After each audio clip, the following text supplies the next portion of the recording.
Continuamos con las actividades literarias que están enmarcadas en la Primavera Literaria 2010, en su edición de este año, con una persona, Víctor, que a mí me sugiere tantas cosas en la vida de estudiante.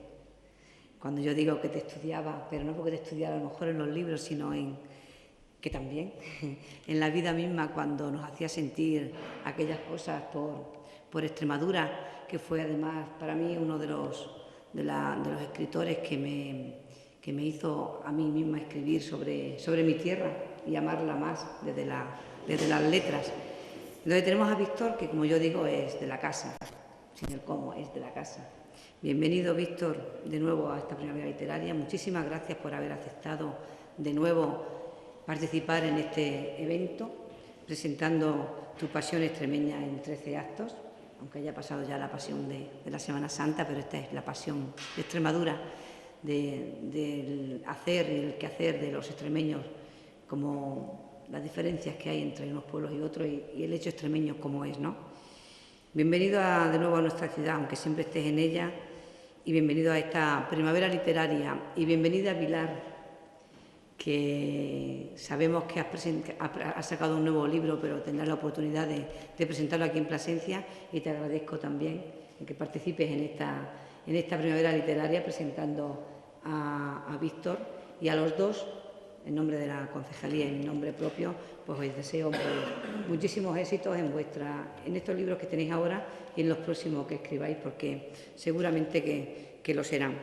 A todos ustedes, pues muchísimas gracias por estar aquí. Ya digo yo que a algunos les vamos a dar un premio porque están en todos los eventos y eso es bueno, pero sobre todo eso, para escuchar a Víctor, escuchar a Pilar, que son ellos los que tienen que hablar hoy, y al final de su intervención pues tendremos un coloquio entre todos ustedes. Muchísimas gracias por participar.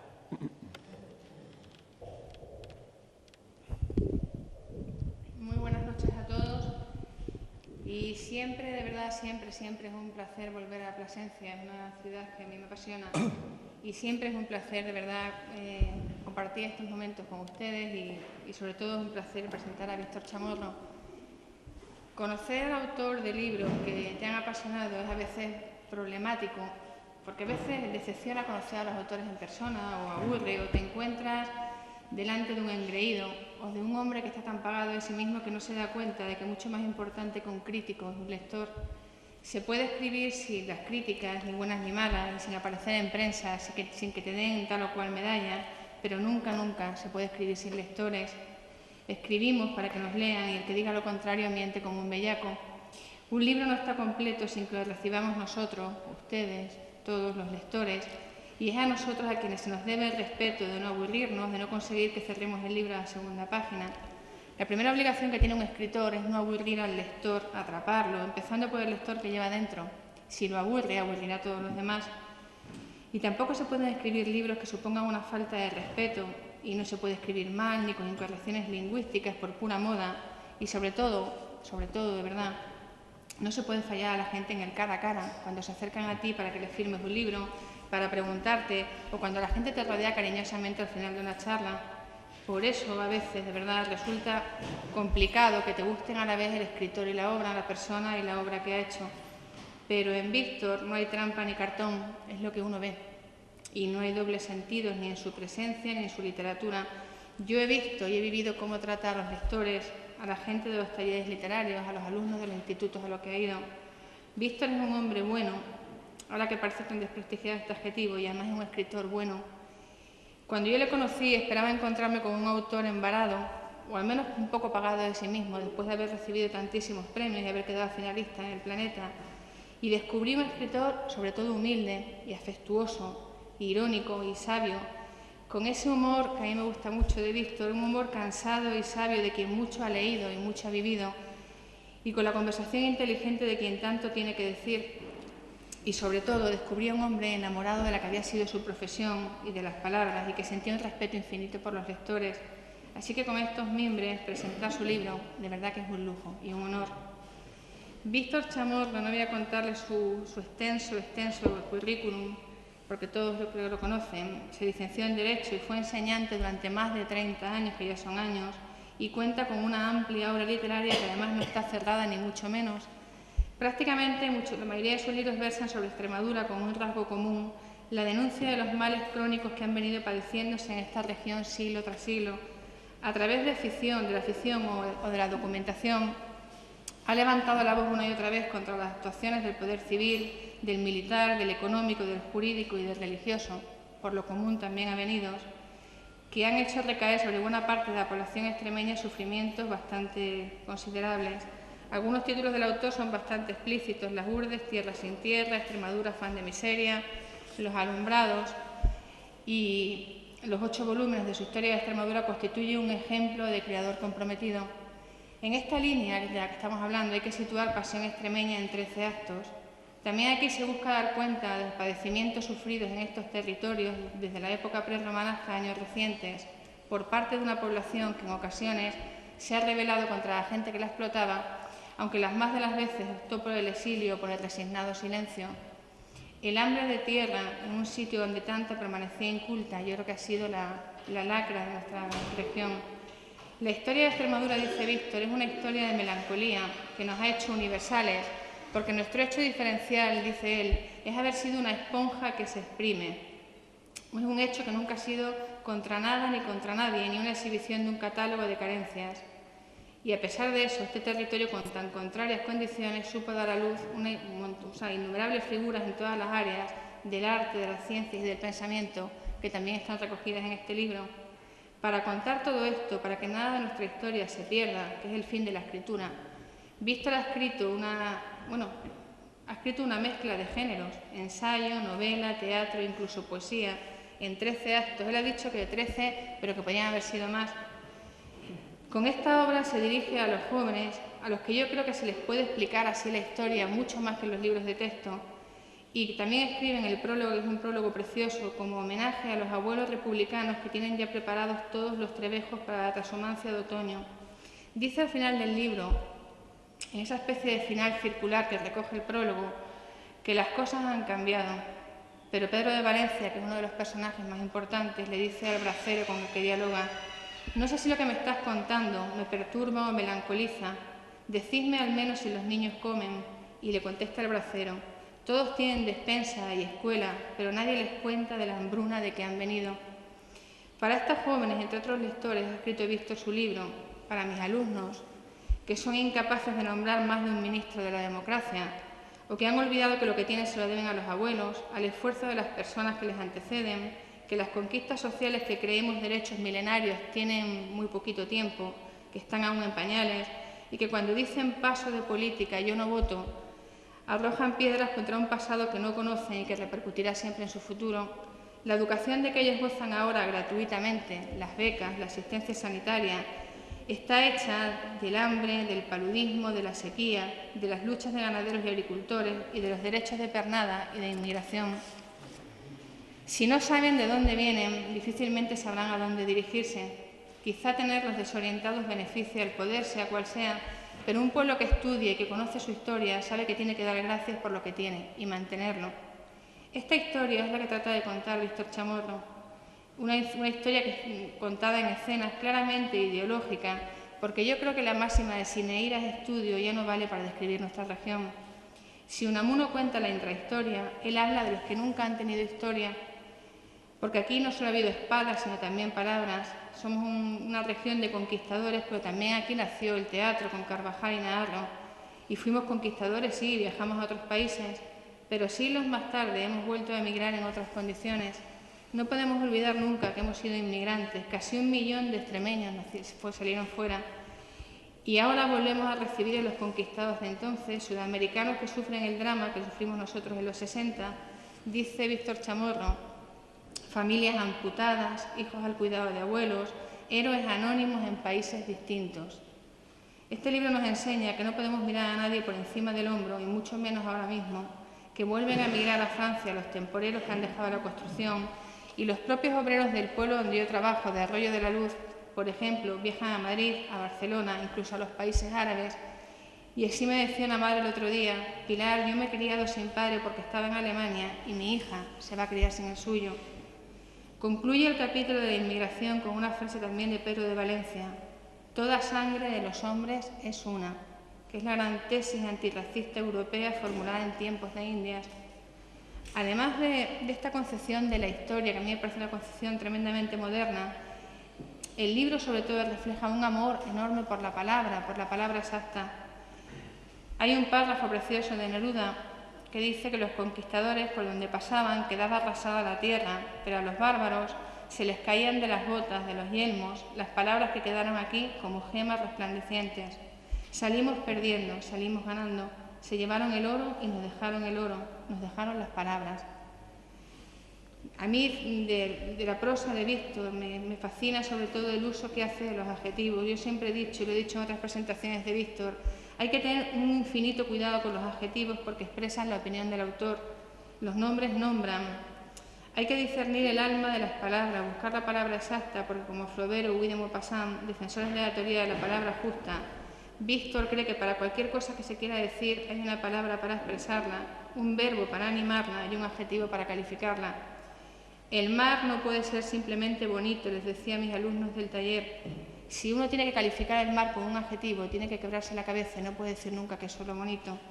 Hay que trabajar mucho la adjetivación, porque si el nombre es la esencia de las cosas, cualquier palabra que se le añada es la opinión del escritor sobre el mundo. Víctor Chamorro utiliza palabras antiguas, con sabor, que se deshacen en la boca, como aquellos caramelos zaragozanos, si se acuerdan ustedes, esos caramelos que se van deshaciendo poquito a poco en la boca. Y está escrito, de verdad, con una lentitud de la búsqueda exacta, de la palabra exacta. Es una obra de una riqueza lingüística sobresaliente, donde abundan los términos típicos de la cultura agroganadera, neologismos. Hay un recurso continuo a la literatura popular, dichos, tópicos, refranes, adagios, consejas. Se combinan con canciones de ronda, de siega, con romances, incluso con poemas. Los diálogos, cuando intervienen los personajes, son diálogos tremendamente ágiles, diálogos que a veces son imposibles por impedimentos del espacio y del tiempo, como el último entre Pedro de Valencia y el bracero actual. Es una obra que está llena de referencias literarias, que tiene detrás una columna, una cultura de alguien que ha leído muchísimo. Cuando describe la vera como un locus amoenus perfecto, o cuando habla de esa luz no usada que encontraban las tribus prerromanas. Pero es también una obra de personajes, desfila toda nuestra historia, todos los personajes de nuestra historia. Extremadura ha sido conocida sobre todo por los grandes héroes de la conquista, Cortés, Pizarro, Valdivia, Balboa, pero qué poco sabemos a veces de Naharro, de Miranda, de Carvajal, de los creadores del teatro hispano, qué poco sabemos de Pedro de Alcántara, de Pedro de Valencia, de Arias Montano, de Zurbarán, incluso de Muñoz Torrero. En esta obra se les da la oportunidad de contar lo que no han contado nunca. Los personajes hablan para mejorar la historia de los libros, desde el más humilde de los cabreros, de hecho un cabrero es el que empieza a hablar, hasta poetas, hasta Séneca, Estacio, Cicerón, incluso Juliano el Apóstata.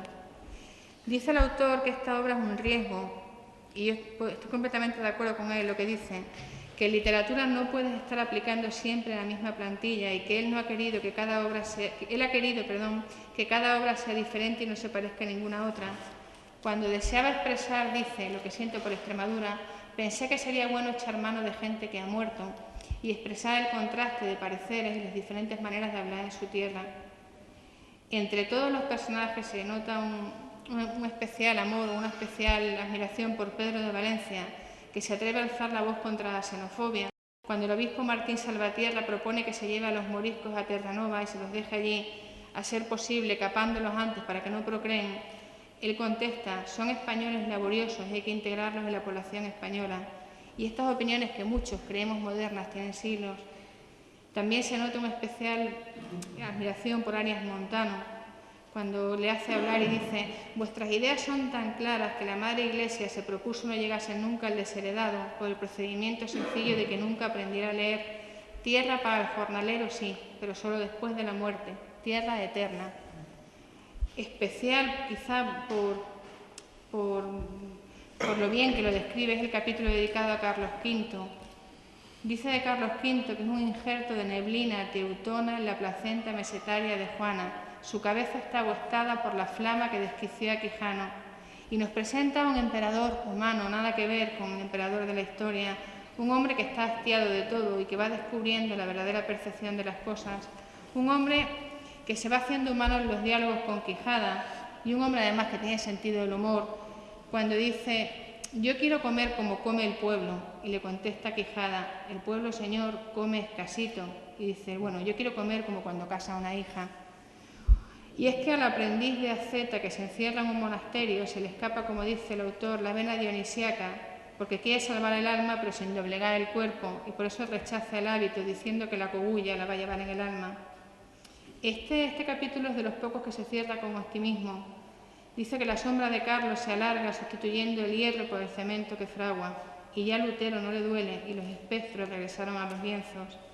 Desfilan muchísimos personajes, el dominico Alonso de la Fuente, un personaje ya aborrecible, Rodrigo Alemán, Luis de Miranda, Zurbarán, el Divino Morales, Médico Salapán, Brocense, Nebrija, Godoy, Forner y muchos ilustres visitantes como Brown, Oxford, Unamuno, Larra. Todos los personajes están tratados con un humor cansado, con una ironía que está de vuelta de todo, pero que aún sigue hiriendo, cuando se burla de las frases solemnes que recogen los libros de historia. O como cuando el padre bodeguero le dice al emperador: el vino bien bebido favorece la melancolía, y contesta Carlos: mucho he de beber entonces. Y late su humor cansado de vuelta ya de todo en el diálogo entre Carlos y Van Hal, cuando éste le pide permiso para casarse con una cocinera más joven, y le dice al emperador: el amor es carne para el mozo y huesos para el viejo. Y le dice: comed bien, dedicaos a comer como yo y se os pasará el amor. Y el otro contesta: es que es cocinera. Y dice: ¿y qué os queda ya, sino vaina de la que fue espada toledana? Vuestro miembro es de corcho, no me hagáis caso, siento envidia.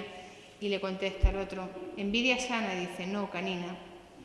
Es particularmente hermoso, y ya voy acabando, porque es Víctor el que tiene que hablar de su obra, el capítulo que dedica a la educación, como no podía ser menos en un profesor.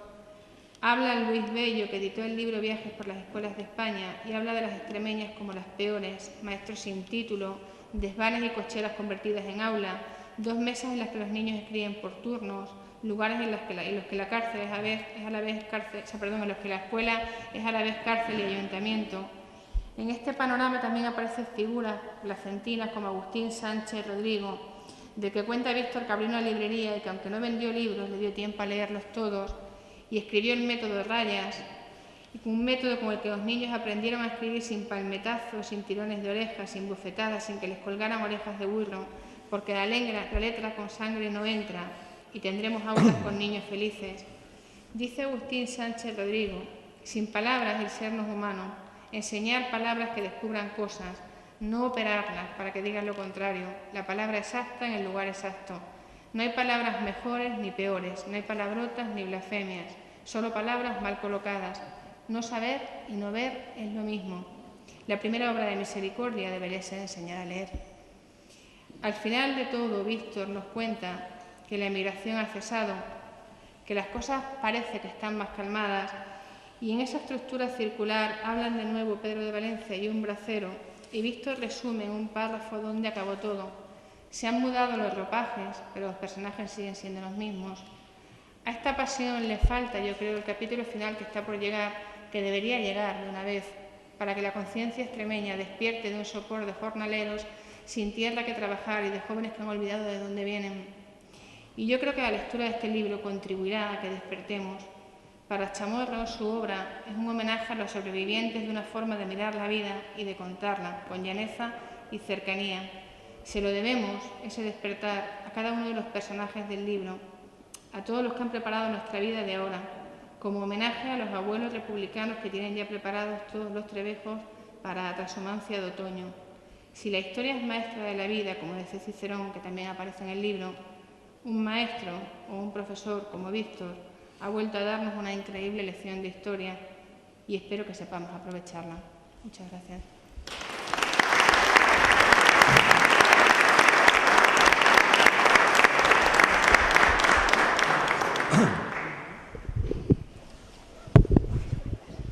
Bueno, pues estoy abrumado.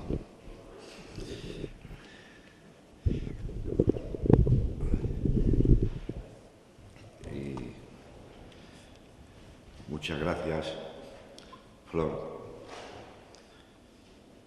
Flor de Jara, como yo te llamo, porque se te escapa el extremeñismo que tienes por todos los poros.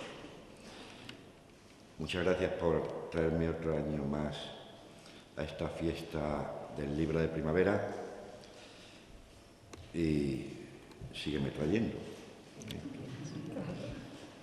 Y a Pilar, pues muchas gracias también, porque ya seguimos con la tradición de que un nuevo libro que presento, pues le pido a ella que me lo presente porque ella es de una generación anterior a la mía, una generación que yo creo no me ha leído mucho, y para mí es un honor que Pilar diseccione los libros míos con el cuidado y la atención que ella tiene siempre. Dentro de muy poco yo podré de alguna manera devolverle esta presentación cuando presente su último libro, Grandes Almacenes, que me parece un gran libro, y les convoco ya a que me escuchen y la escuchen a ella en fecha muy próxima en la Asociación Cultural Pedro Trejo. Bien, cuando he pensado en este acto, me he dado cuenta que la memoria del escritor es asociativa y entonces suele dar muchos rodeos, hacer muchos meandros, perderse en digresiones y con la necesidad que tengo de decir lo máximo con el mínimo de palabras, de ser conceptista y de no perderme por vericuetos. Luego, si ustedes quieren que en el coloquio lleguemos a otro tipo de lenguaje más cercano, más familiar, yo he escrito unos folios en donde de cada momento histórico de los 13 momentos que recojo en el libro he obtenido un hilo con el que quiero tejer nuestro hecho diferencial, aquello que nos distingue de otros pueblos, pero que nunca nos separa. Y el primer hilo, este negro, para tramar nuestro hecho diferencial, es el siguiente. Las generaciones de la Reconquista extremeña nacieron expropiadas de su único medio de vida, la tierra, porque los campesinos que habían colaborado con la nobleza señorial y eclesiástica a empujar al moro al sur, no fueron asociados al reparto y, conseguida la paz, los reyes católicos institucionalizaron los registros de la propiedad medieval en feliz coincidencia de los intereses del señorío y de la corona. Esta ya había pregonado que la lana era la principal sustancia de sus reinos y pactó con la nobleza que las dehesas extremeñas fueran corralones de invierno para los rebaños de toda España. Entre el puñado de dueños de las hierbas y los braceros, yunteros y subarrendadores de la escasísima tierra de pan llevar, apenas existió un colchón amortiguador de pequeños campesinos propietarios.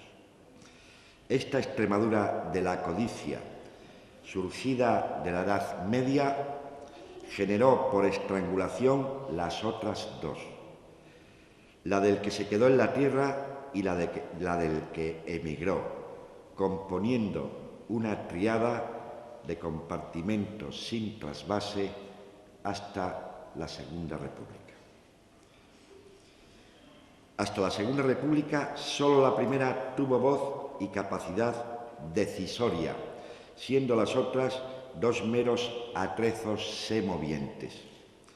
Hoy, unidos los que se quedaron y los que se marcharon, han recuperado su voz, aunque no hayan podido con los certificados de una propiedad de siglos.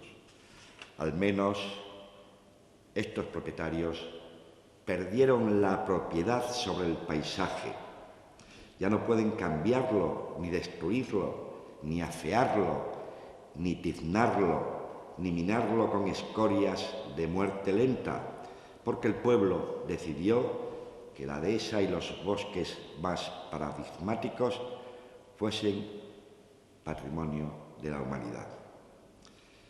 La Extremadura nacida del reparto quedó enclaustrada.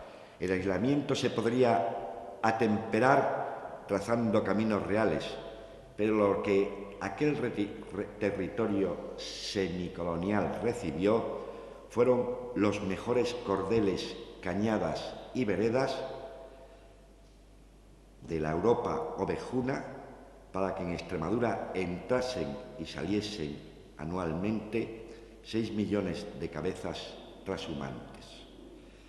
Mayor peste para el campesino que la sífilis, en palabras del padre Sarmiento.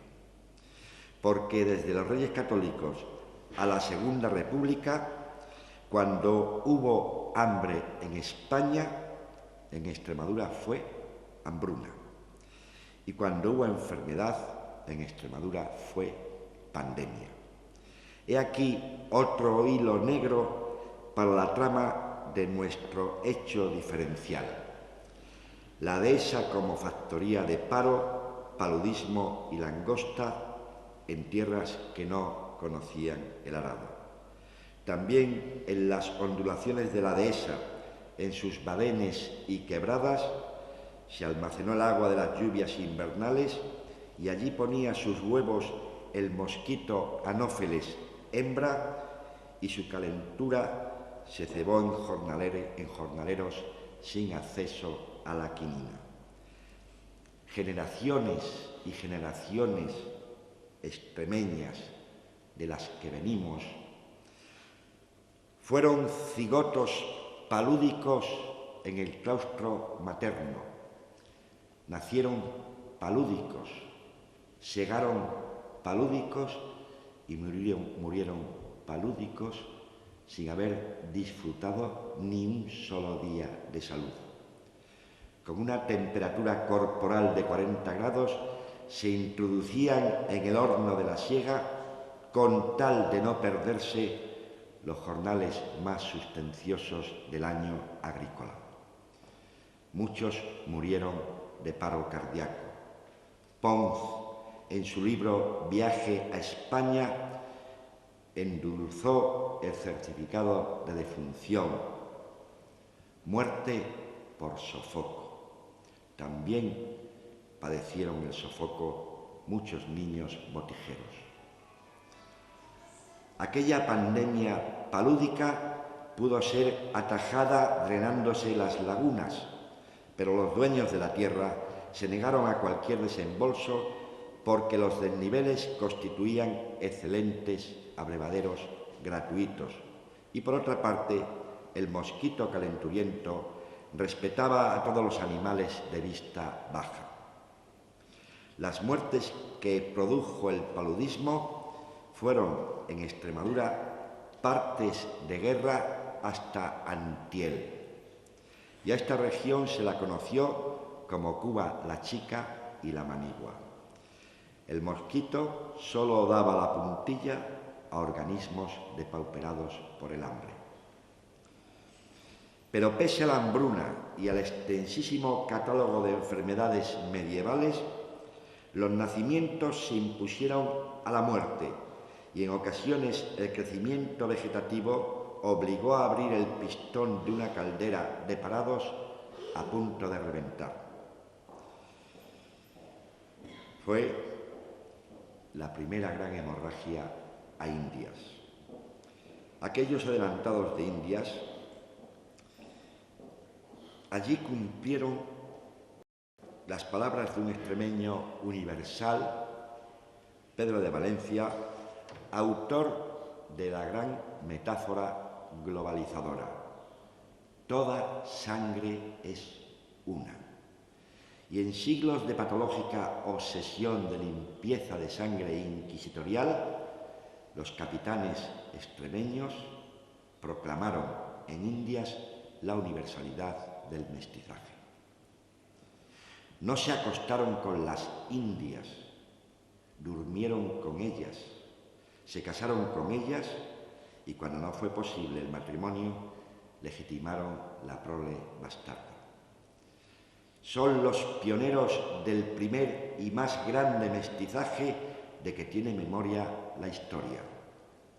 No somos asina por ser los nietos de aquellos machos conquistadores y crueles como la época, sino por ser los herederos de gente que se enamoró de otra piel y de otra lengua y que quiso más ser, más en la suma. Otro hilo este de oro para la trama de nuestro hecho diferencial. El siglo de las luces trajo a la corona española déspotas ilustrados. Sus ministros posaron la mirada en el corralón mesteño y descubrieron atónitos que mientras en todas partes la agricultura era fuente de vida, en Extremadura, en palabra de Campomanes, era guadaña de la muerte. Aquellos ministros progresistas intentaron resolver la increíble paradoja de una tierra en descanso que acogía a multitud de jornaleros también en descanso forzoso.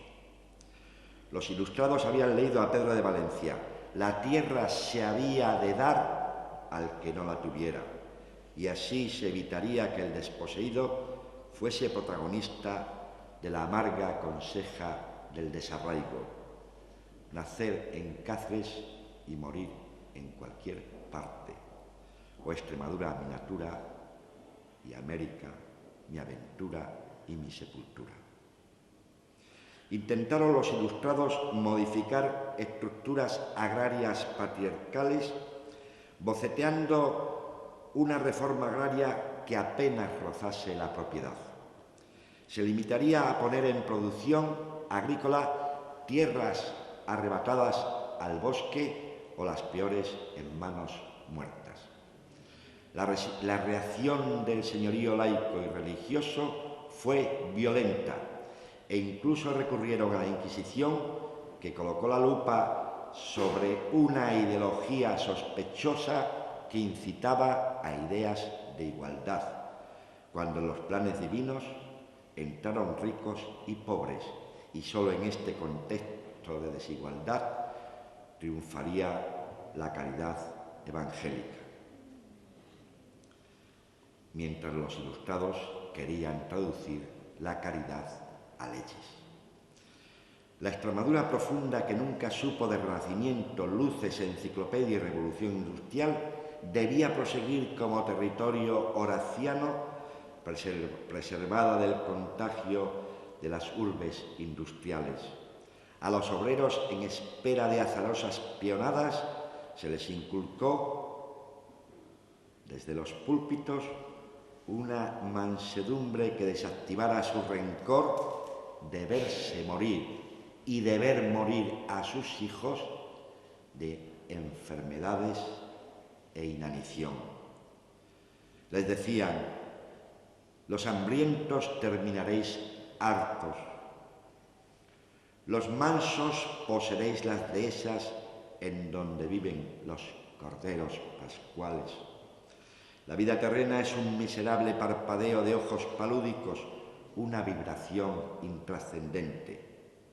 Y el cura Gregorio Salas llegó a vejar de perezoso al que nacía castigado a no trabajar, cuando la obsesión jornalera fue siempre encontrar en aquella lotería de las peonadas el gordo de una siega completa. Y en las plazas de los pueblos convertidas en zocos de contratación, el jornalero con calentura introducía sus manos en la faja para que el encargado no detectara el temblor palúdico y no dijera: tú no. Aquel sacerdote poeta no fue consciente de que había tatuado en las meninges de los lugareños un desenergizante complejo de inferioridad regional escondido en el letal versecillo. Y aunque es más grande su viveza, vienen a ser por pereza los indios de la nación. En el siglo XIX se asoció a la expropiación medieval de la nobleza laica y religiosa la burguesía liberal, que trajo bajo el brazo dos desamortizaciones. En la de Mendizábal se sacaron a venta pública tierras muertas de la Iglesia y las órdenes militares. Los nuevos señores del dinero, que solamente ellos y la nobleza agraria pudieron acceder a las licitaciones porque el pueblo en paro no tenía dinero para acudir a ellas, los nuevos señores cercaron, vallaron y alambraron sus nuevas propiedades depreciadas, introduciendo en ellas guardias instruidos en que todo lo que se moviera dentro del fundo era caza. Surgió entonces un héroe socialmente denostado como bandido de bajo voltaje. El jornalero parado, que para calmar el hambre de la prole pasaba los espinos a por un costalito de bellotas. Muchos encontraron un tiro de posta o de cartucho. Si el amo no fue muy cruel, un tiro de sal. Es difícil censar un solo pueblo extremeño que carezca del hecho diferencial de un mártir laico, el bellotero, que se jugó la vida en estado de necesidad y de legítima defensa. Pasaron a la otra vida con el estigma social de ladrones legalmente reprimidos, cuando fueron los hilos conductores y los adelantados de una epopeya extremeña de tal magnitud, de la que se hicieron eco los más famosos tratadistas de los movimientos revolucionarios campesinos europeos. Pronto llegaremos a ella. La desamortización de Madoz constituyó el mayor desastre social padecido por los indigentes en la historia extremeña. Ahora saldrán a subasta pública los bienes de los ayuntamientos, las tierras de propios, los ejidos comunales, los castañares de todos, el encinar, donde el pobre de solemnidad soltaba un cerdo que sería el apaño de la familia todo el año. La dehesa boyal, el bosque con leña para combatir un enemigo peor que el hambre, porque en aduares y casuchas la helada de la noche pulía las aristas de la hambruna y las sacaba cortes. Desde Roma, el lugareño sin jornal tuvo en los bienes del común su clavo ardiendo a donde aferrarse. Enlazar un conejo, cobrar unas truchas entorbiscando el agua, apañar setas, espárragos, cardillos, entrampar, si tenía mucha suerte, un cochino, asfixiar perdices levantándolas 3 vuelos, carbonear, piconear. Pi Margall exclamó en las Cortes que desde las desamortizaciones era ya peligroso pasear por el campo extremeño, pues a cada instante aparecía un guarda privado o un guardia civil que, apuntando con el fusil, conminaba a salir de aquel camino porque ya era un camino privado, a no beber de aquella fuente porque aquel agua era ya privada, y a no pescar en aquel río porque aquel río era ya un coto privado. 2 siglos después de que Pedro de Valencia escribiera lo de aquesta desigualdad con que unos pocos son señores de dehesas larguísimas y la inmensa mayoría no alcanza un palmo ni un terrón, Donoso Cortés le contestó: la tierra, perpetua de suyo, no puede ser materia de apropiación para los vivos que pasan, sino para esos muertos que siempre viven a través de la Iglesia o el apellido nobiliario.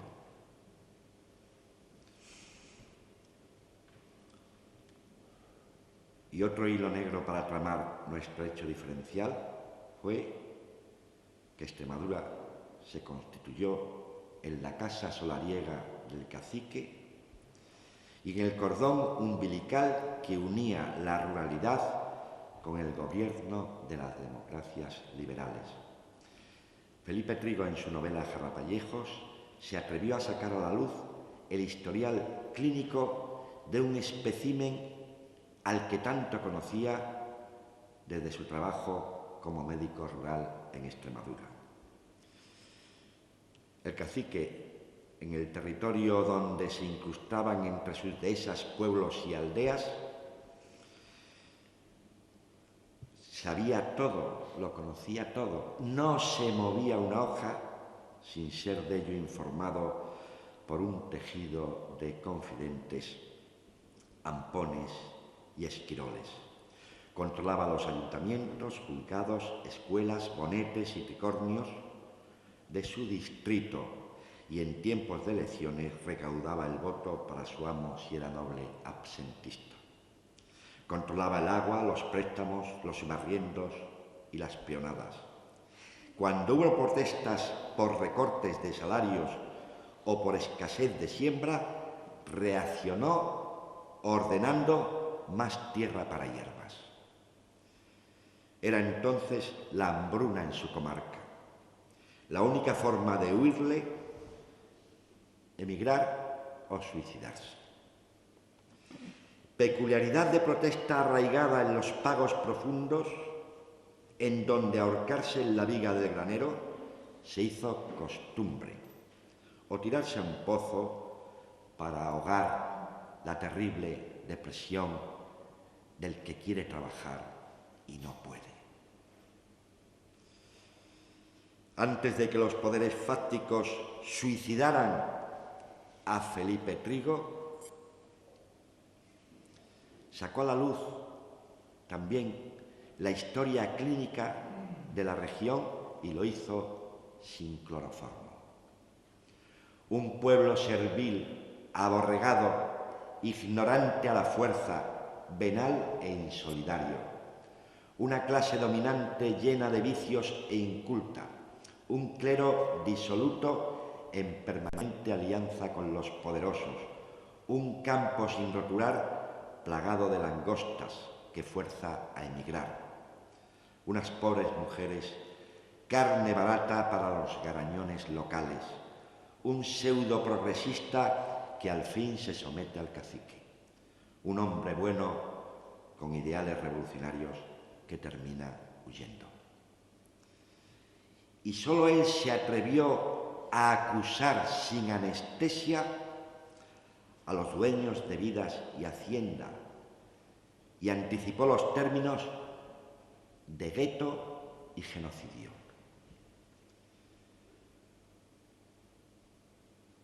Jamás, dice, Jamás en el mundo estuvo el trabajador extremeño así. Peor que el siervo, que el bárbaro, que el salvaje. Peor que el peor de todos, el esclavo, puesto que al menos éste era mantenido por el amo, aunque faltase tarea. No es posible en modo alguno reunir a la mayoría de los individuos y condenarlos colectivamente a una muerte por hambre general. No me extraña que quien escribiese con tanto sentimiento terminarse suicidándose lúcidamente, como se comprueba en la carta que le dejó a sus hijos y a su mujer, porque un hombre de tanta sensibilidad no podía soportar aquella visión. Habían llegado ya a Extremadura, a la más escondida, los ecos anarquistas con sus discursos de falansterios y cooperativizaciones, pero el jornalero padecía la codicia de tierra y sólo deseaba un palmo, un terrón que despedrar y convertir en pequeña viña o en pequeño olivar que dejar a los hijos, poder decir de una vez: voy a lo mío, vengo de lo mío. En las casas del pueblo socialista se dispensó lectura y escritura a unos jornaleros tratados hasta entonces como aperos de labranza. El discurso de que los hambrientos serían hartos, ¿cuándo seremos hartos?, hizo aguas.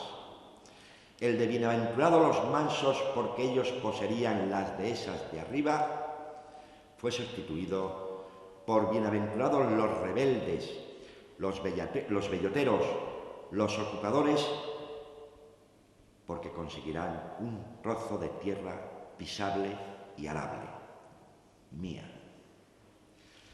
La nueva doctrina laica colocó su lupa sobre un hambre hecha rutina, conformidad y vergüenza. A los poetas áulicos que habían idealizado la dehesa con sus abeles, corderos pascuales y amores idílicos del cabrerillo y la cabrerilla, les sustituyó una voz ronca y profunda que preguntaba quién le había robado a los niños extremeños los zapatos, la despensa, la escuela y las estrellas. Y Miguel Hernández cantó al niño yuntero que aceleraba su hombría en trabajos extenuantes. A la vergüenza social de ser pobre se le puso tratamiento.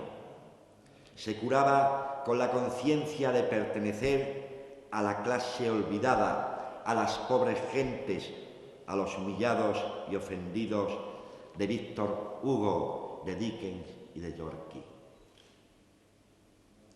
Aquellas lecciones no se impartían ya desde púlpitos autistas, sino en graneros y establos adecentados con mapas y libros. La primera tarea de los maestros de las primeras luces fue que la gañanía encontrara un atisbo de autoestima, limpiándole a la palabra hambre su halo ominoso.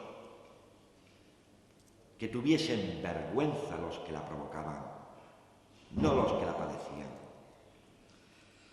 Pedagogizaron el hambre, la socializaron, la sacaron de cada cocina para presentársela al vecino, para que el vecino participara en el hambre del que vivía al lado y de sus hijos, y todas las hambres en manifestación para exigir que la tierra sobrante en descanso se había de dar al que no la tuviera.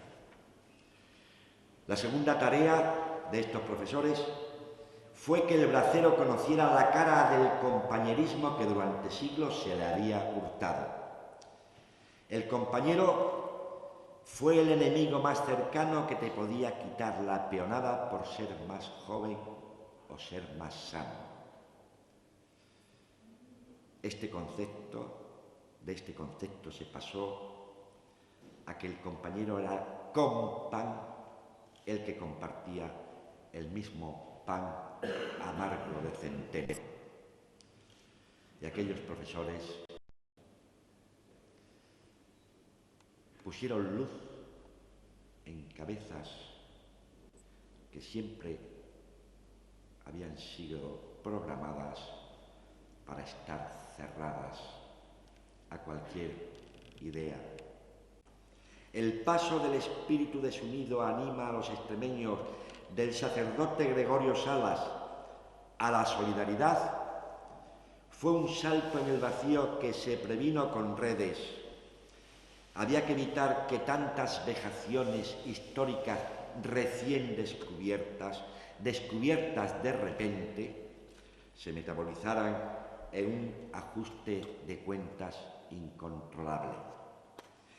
Que tanto padecimiento había que evitar no se pudriera en resentimiento. La situación catastrófica no prometía éxito a una lucha a lo Gandhi, porque las fuerzas de la reacción provocaban al estallido social. Cuanto peor, mejor. Un estallido social que legitimara el empleo de la aniquiladora fuerza institucional. Mientras el jornalero aprendía disciplina, tenía que hacer su digestión de piedras, porque la hambruna, unida a la burla, engendran una bestia que se espanta hacia adelante y rompe las cercas del rodeo. Los propietarios habían acuñado un titular para los jornaleros que exigían peonadas y salarios sin recortes. Pedid jornales a la República. Y se mofaban. Si tenéis hambre, comed República. Y el más feroz de los vejámenes, siguiendo consejos del líder de la derecha, Gil Robles: este año ninguno sembraremos trigo porque no tiene estimación en el mercado. La catástrofe económica y el hambre era de tal magnitud que se recogió en la memoria de la Fiscalía del Tribunal Supremo año 1933. El fiscal de Cáceres, Romualdo Hernández Serrano, hijo de Yuntero, informó que el considerable número de sumarios incoado por invasión de fincas había sumido su reflexión, palabras textuales, en dudas torturadoras.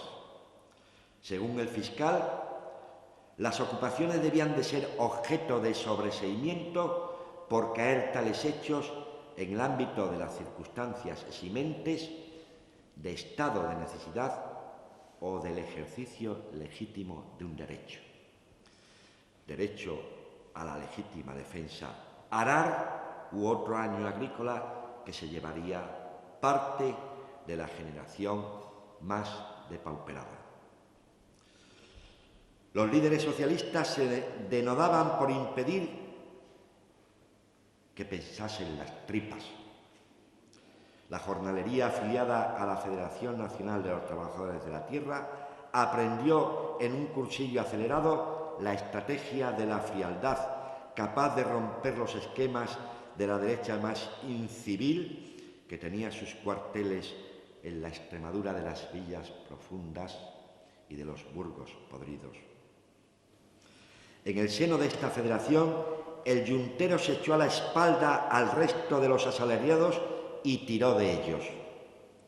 El bracero tenía como único capital las fuerzas de sus brazos que alquilaba. El yuntero poseía además un par de bueyes o de mulas.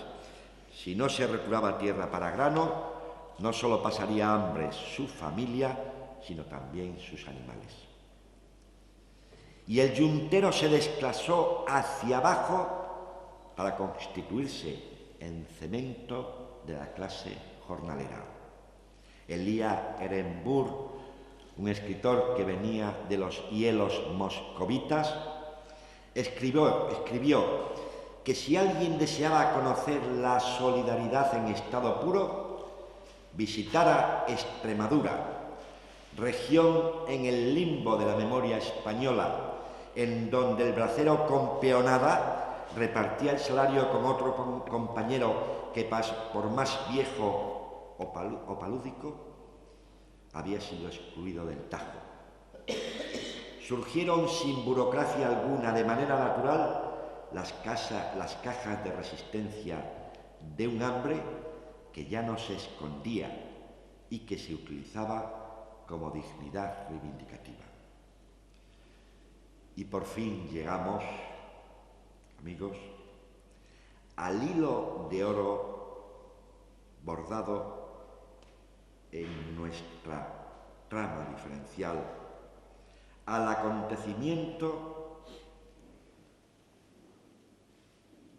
que fue el mito fundacional de Extremadura, tan desconocido en Extremadura, tan ocultado en España, cuando fue objeto de atención, repito, por todos los más importantes tratadistas de fenómenos revolucionarios en el campo y que despertó tantísima atención por su peculiaridad.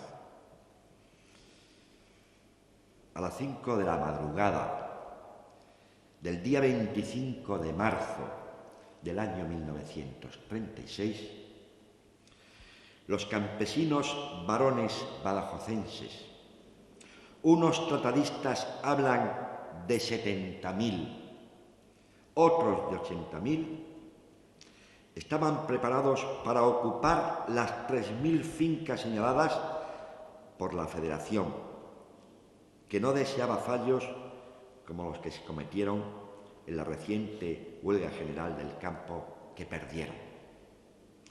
La Federación dispuso una logística casi científica para en un solo día desexpropiar la provincia de su expropiación medieval. Cada yuntero y bracero conocía su lote de tierra asignado y la consigna fue simple: aquí entro, aro y solo saldré con los pies por delante. Pero no responderé con violencia ni a la Guardia Civil ni a la posible movilización del ejército. Y lo que le ocurra a un solo compañero nos ocurrirá a todos. Fue la más bella madrugada de primavera de la historia de nuestro pueblo, cuando de villorrios y aldeas salieron campesinos de sus casas, buscando cada cual su vereda y su camino de herradura hacia la tierra arable y pisable que la República les había prometido y que no les había dado, hacia lo mío. Mulos, bueyes y jornalería componían gruesos conjuntos que atemperaban el nerviosismo con cantos de trilla y coplas. Una voz entonaba la internacional y las individualidades se disolvían en un coro cuyos componentes se sentían personajes de la primera gran epopeya del campo europeo, a punto de quebrar pacíficamente los registros de la propiedad medieval. Azaña no movilizó el ejército porque la determinación de los ocupadores provocaría un terrible baño de sangre. El periódico Claridad editorializó: cuando los eruditos de la historia anden buscando el hecho que señaló el gran hito de la historia de España, algún dedo caerá ciertamente sobre nuestra Extremadura, la región en la cual se ha verificado la primera ocupación de tierras en forma multitudinaria y pacífica. La nobleza agraria, eclesial y la burguesía de las desamortizaciones quedaron estremecidas, mucho más que por la tierra perdida, por cómo se había perdido. Aquella ocupación de la provincia más grande de España podía contagiarse a las aledañas de Castilla y Andalucía. Era necesario una cirugía de hierro y llamaron al Espadón, que ya les había salvado 2 años antes, cañoneando a los obreros que quisieron desexpropiar sus minas, en donde morían y enfermaban por salarios de luto. Menos de 3 meses tardó en llegar el Espadón colonial. Y sueño tan bello como el que protagonizaron los yunteros no tuvo un final feliz. Los derrotados en las expropiaciones y en la guerra pensaron que mejor instalarse en la amnesia, mejor el suicidio. Otro hilo negro recurrente que añadir a nuestra trama diferencial, porque la derrota y la posterior emigración que trajeron los planes de desarrollo de los años 60 y que dejaron Extremadura semidesierta, se tradujo en pandemia no palúdica, sino suicida en escenarios de abandono.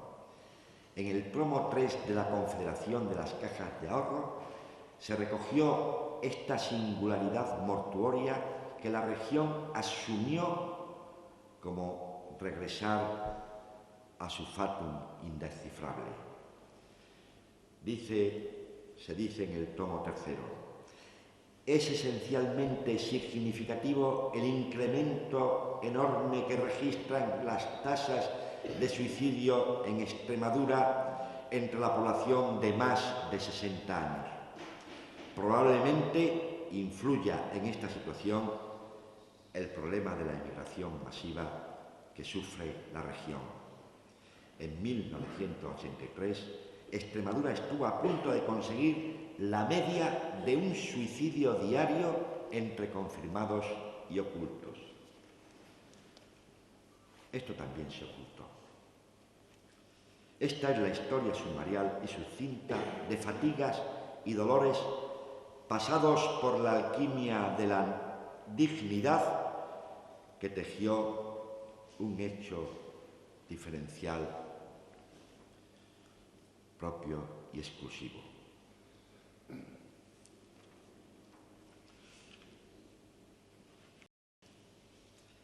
Capaz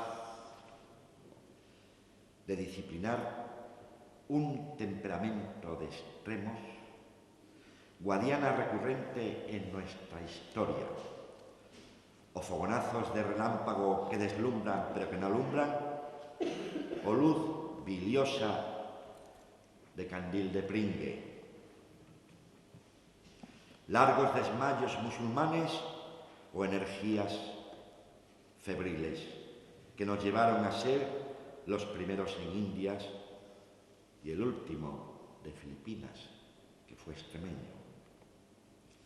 Lo difícil es, escribió Cela, que un extremeño se levante de la silla de Enea. Lo que puede ocurrir después es impredecible. Es posible que estemos pasando por uno de esos paréntesis de atonía democrática, bueno, si es descanso para que recarguemos las pilas identitarias, releyendo la página del libro que cuenta el día en que el pueblo extremeño conoció por primera vez su voz. Soslayar esta página sería mutilar de pasado a los que llegan y dejarlos dormidos en este impas de inercia. La Extremadura moderna no puede surgir descontextualizada y desconnotada sin sus estribos de causalidad. Somos como supimos transformar lacras en fuerza, y el hilo maestro de nuestra trama diferencial es la ideología solidaria de no querer ser nunca nada contra algo o contra alguien, ni que nada nos utilice como ariete de un nacionalismo que combata a otros. En tiempos pasados nunca fuimos ariete, y sí escudo de tantas guerras con el país vecino que conseguimos no llegaran a padecerlas la retaguardia española. Nuestra manera de ser siempre ha sido dar, ofrecerse, sin pedir nunca nada a cambio. Porque este pueblo, nacido de la lucha obrera, se desnaturalizaría si confrontara hechos diferenciales que aglutinan a otros pueblos alrededor de nostalgias interesadas y que en definitiva se traducen a un yo soy más que tú.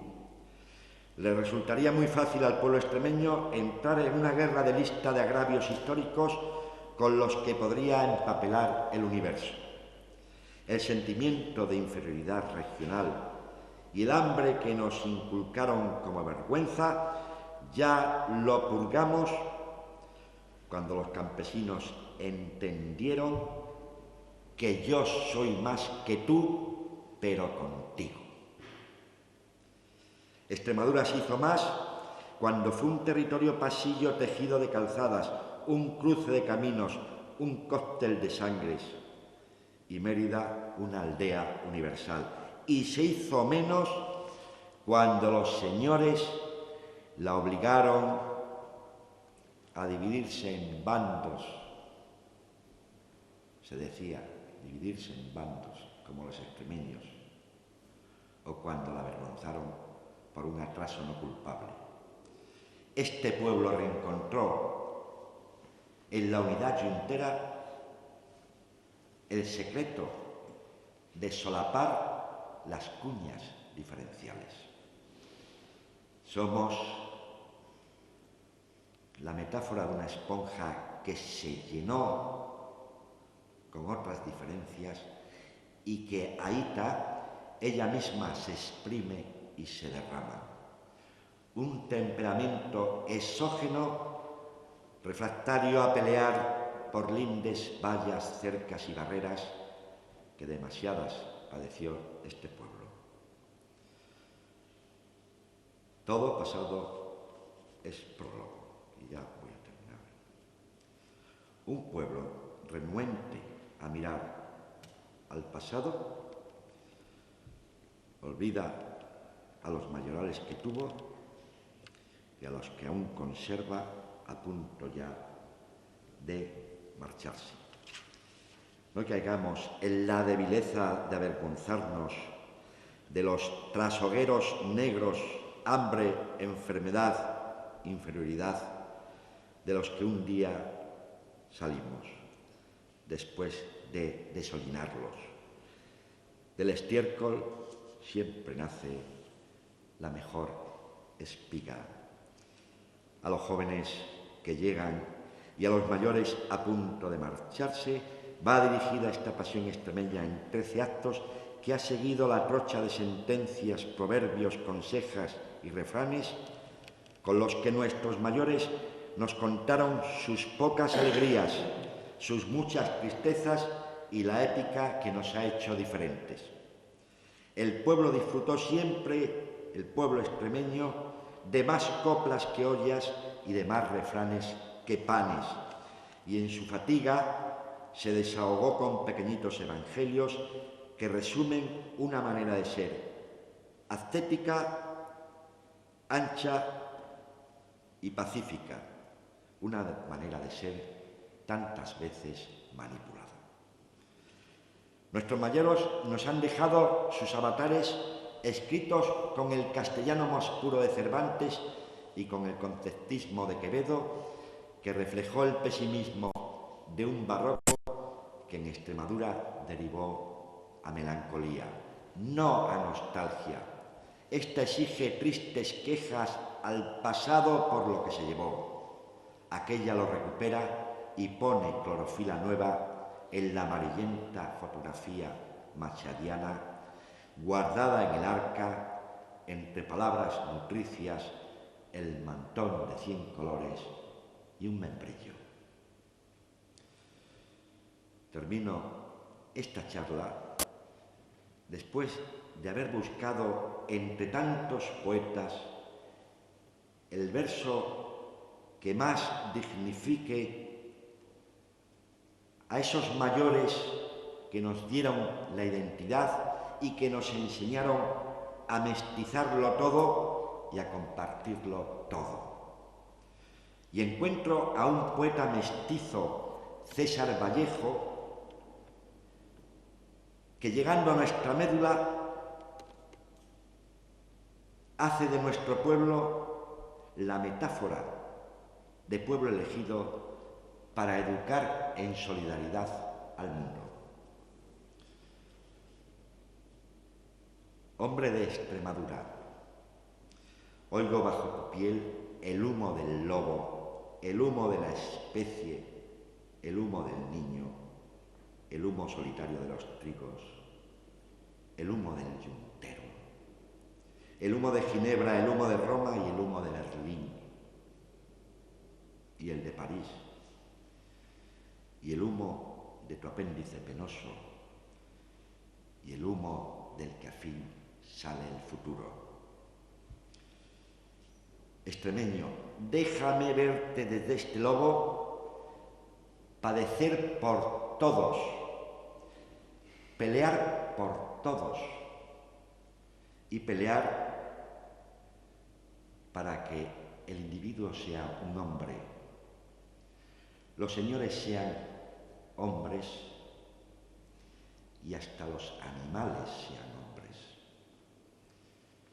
La mosca, un hombre, el buitre, un hombre honesto, el olivo, un hombre, el ribazo, un hombre, y hasta el mismísimo cielo, todo un hombrecito. Muchas gracias.